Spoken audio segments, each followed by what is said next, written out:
Hello folks, Ching Eaton here. I was out looking at some topwork trees, and I thought, well, I should go back in the house and get the camera because some folks may not have seen this before.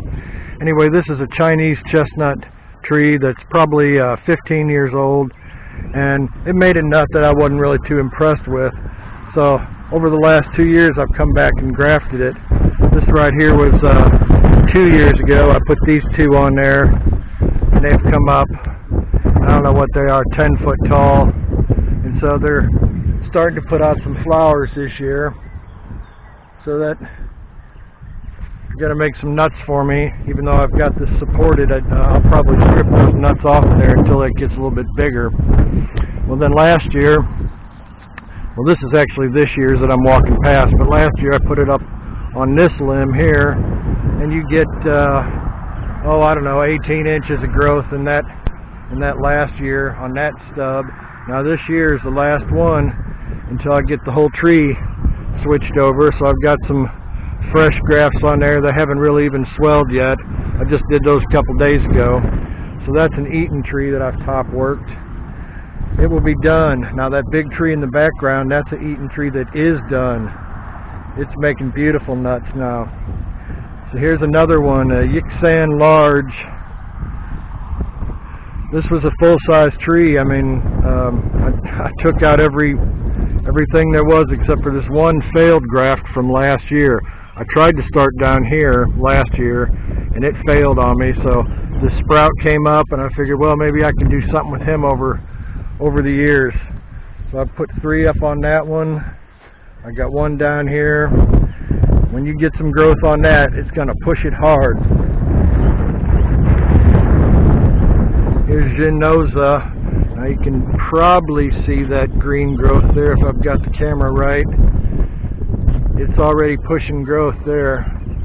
So I'm always a little excited about that when I see that it's almost a miracle for me every time that it really actually works, that you get that nice. This is a Gyosa Chinese variety. And so I've done that all along down through here. And that would be a little repetitious if I would just continue to show you the same basic premise here, you know. What I did, though, the other day is walking through here. I've got a bunch of rough brush and junk and stuff. Well, I found this persimmon tree growing here. And I said, well, no sense just having some kind of regular old persimmon tree when you can graft a proc on there and have pretty much the best persimmon around. So I stuck one on this branch, and I stuck one on the main leader, and then I left these 2 down here lower as nurse branches to continue to make food for the tree and ensure that it doesn't just give up on life. So I've got 2 going here, and 3 going, 4 going there, and 3 here. Now here's why I'm walking this field and looking around. There's some side growth right here that's coming from this rootstock, so I want to get rid of that. Anything that's going to compete with my graft. Here's another little stub right here coming out, little bud breaking. All up and down through here you'll see these little red cherries coming out. I'm going to try to rub all those out of there so it doesn't, because the stock will outcompete that graft. 3 to 1 probably when it starts growing. If you're not here to aftercare it, you want to make sure you get every little sprout and come by here maybe once every week or 10 days and do that again. On these sides, the nurse branches that I left, all of a sudden you'll see a lot of vigorous growth coming back up towards the top of the tree again. So I'll just come in there while I'm here and kind of pinch the tops off of those ones that are growing crazy that way. See, there's a great big example where I took that prune that off, and boy, it shot that up. I don't even want any of that, so I'll just leave it down to there. Anyway, so you just come by and kind of clean up that extra stuff that wants to sprout out there and compete with the work you just did. And I'll probably get 3 feet of growth out of that tree this year because of the stock size that's pushing it. That's a pretty good sized tree there. And you know, when you have wild, crazy brush like this, you can actually find a tree, and not something everybody wants to do. Here's another bird-planted pear tree, kind of in a bad place, right next to chestnut trees, and there's another one that's been top worked recently. But on the subject of the pear trees, the birds will plant the Bradford wild pears that are across the street, those ornamental ones at the fairgrounds. They got those all over. So the birds come out here and poop, and then you get a planted tree. So here's a pear tree stalk that was put in by a bird, and 2 years ago I went ahead and stuck a red variety of pear on there. No, I'm sorry, this is a variety we call Billy, just because we got it from a friend's house.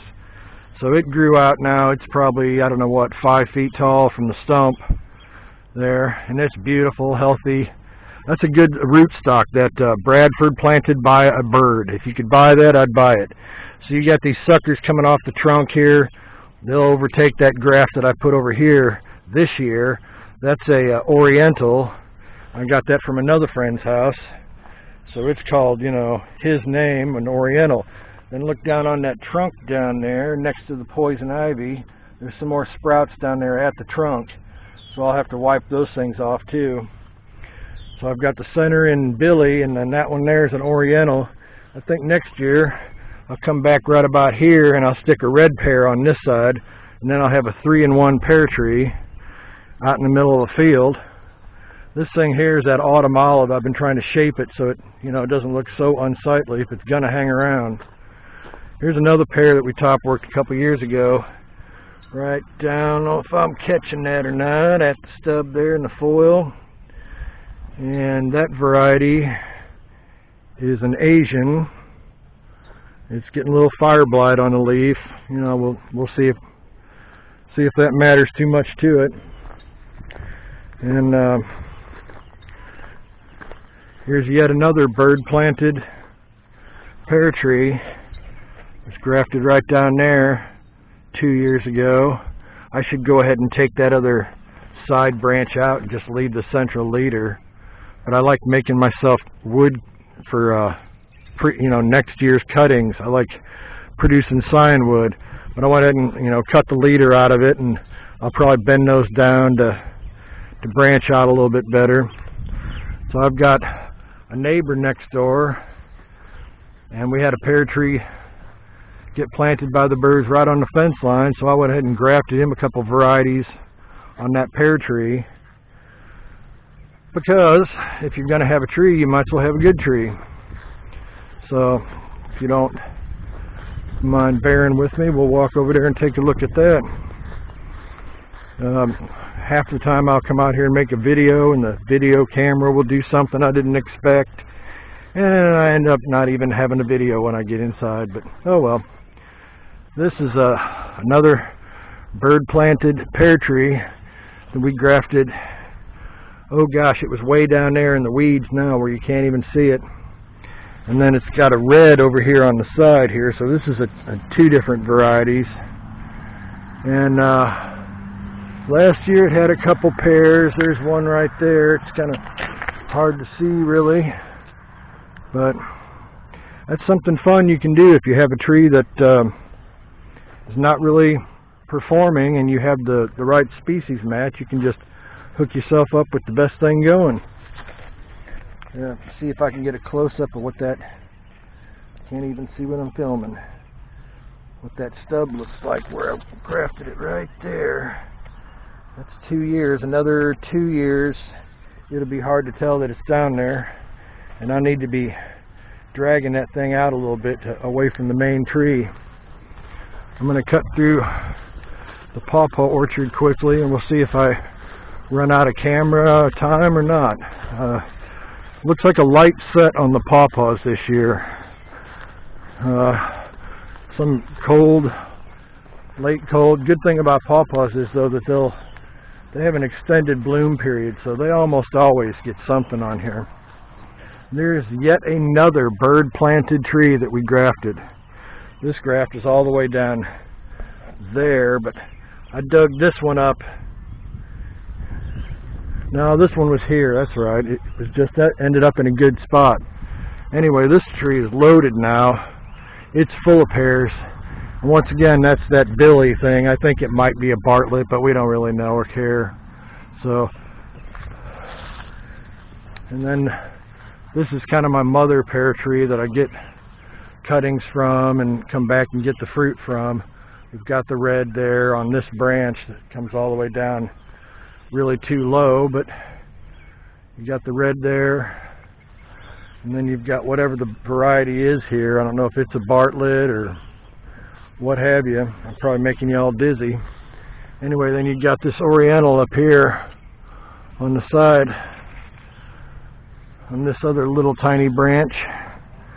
So we had to get really mean with this tree the last couple of years and really whack the top out of it because it wanted to grow like a bean pole. Anyway, hope you all got something out of that. I'll try to put something up when I get time. Thank you all. Bye.